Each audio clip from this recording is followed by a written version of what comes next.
pernah ngelihat rayap, ibu-ibu? Subhanallah. Tahu-tahu meja di rumah sudah habis dimakan rayap. Memang rizkinya rayap itu. Nah, Allah mengatakan di dalam surah Hud ayat 6, "Wa ma min dabbatin fil ardi illa 'ala Allahi rizquha wa ya'lamu mustaqarraha wa mustawda'aha kullun fi kitabim mubin." Kata Allah, dan tidak ada suatu binatang yang melata fil ard, di muka bumi ini, kecuali yang menjamin rizkinya itu Allah. Ana sering kasih contoh, ya, dengan binatang-binatang yang di hutan. Itu binatang tidak pernah sekolah, tapi bisa makan. Kalau rizki itu tergantung ilmu, berarti profesor ekonomi itu orang paling kaya. Tapi ternyata ada yang lulus SD lebih kaya dari profesor. Profesor tetap jadi dosen, ngajar, jelaskan tentang bagaimana supaya kaya. Tapi dia nggak kaya-kaya, padahal dia punya ilmunya. Yang kaya malah mahasiswanya, lulus buka usaha kaya, dosennya ya tetap sampai mati jadi dosen. Ingat, rizki itu bukan karena ilmu, nggak ikut ilmunya, nggak ikut titel, Allah yang telah menentukan. Makanya kita lihat binatang-binatang keledai, binatang yang paling bodoh. Seharusnya dia itu mati sejak lahir. Kenapa? Oh, bodoh dia, Ustaz. Gimana biar bisa makan? Ternyata bisa makan dan sampai punya anak. Mungkin antum berpikir, Masya Allah, masa anak takut? Ada orang yang takut mau kawin. Keledai nggak pernah takut kawinnya, nggak pernah mikir nanti gimana anak-anak makan apa. Nggak ada. Allah udah jamin. Wa ma min dabbatin fil ardi illa 'ala Allahi rizquha. Dan rizki ada yang dari langit, ada yang dari bumi. Kita nggak tahu rizki kita lewat mana, kecuali ketika rizki itu sudah sampai. Karena rizki itu rahasia Allah. Bapak-bapak, ibu-ibu, kok bisa tahu rizkinya ada di Qatar? Baca di kitab mana? Saya kayaknya rizkinya di Qatar, tulisannya di sini. Berangkat nggak ada. Yang ada setelah sampai Qatar, oh ternyata rizki ana di sini. Setelah sampai, wa ma tadri nafsun madza taksibu ghadan. Nggak tahu orang itu apa besok yang akan dia dapat, nggak tahu. Tapi setelah kita dapat, kita tahu. Ada kisah Asmu'i atau Asma'i. Dia salah seorang sastrawan yang begitu handalnya.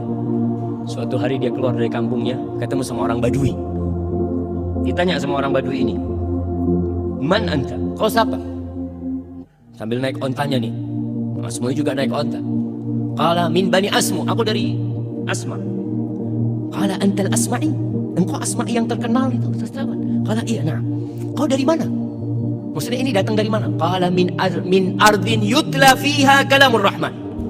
Aku baru datang dari sebuah kampung yang di situ dibacakan firman Allah Subhanahu wa taala. Orang Badui, nggak pernah sekolah, nggak pernah belajar, tapi muslim dia. Cuma ilmunya kosong. Maka dia bertanya, "Alirrahmani kalamun yatluhu adami?"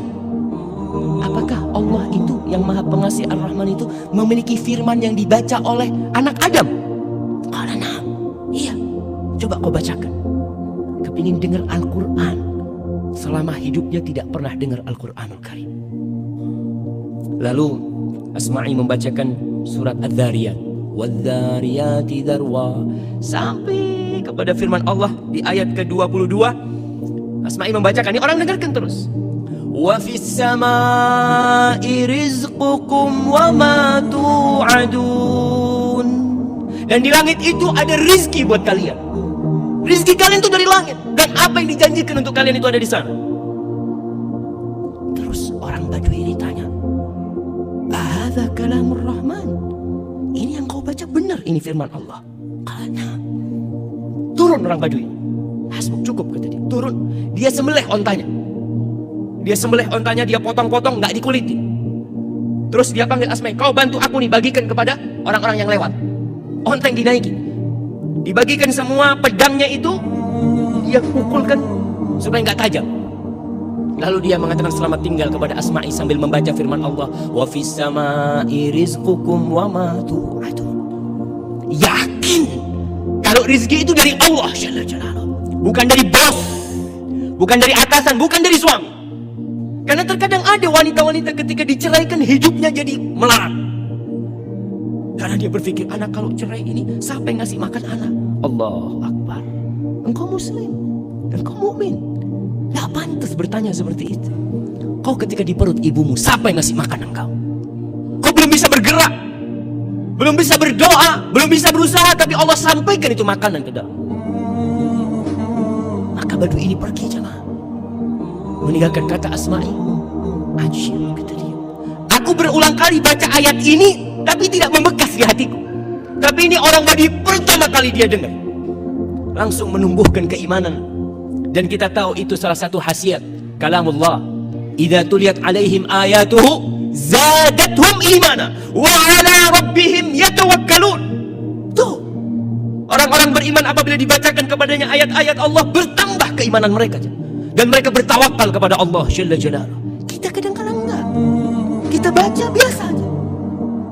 Maka kita perlu belajar dari orang Badui itu. Apa yang menyebabkan keimanan itu bisa tumbuh di dalam hati?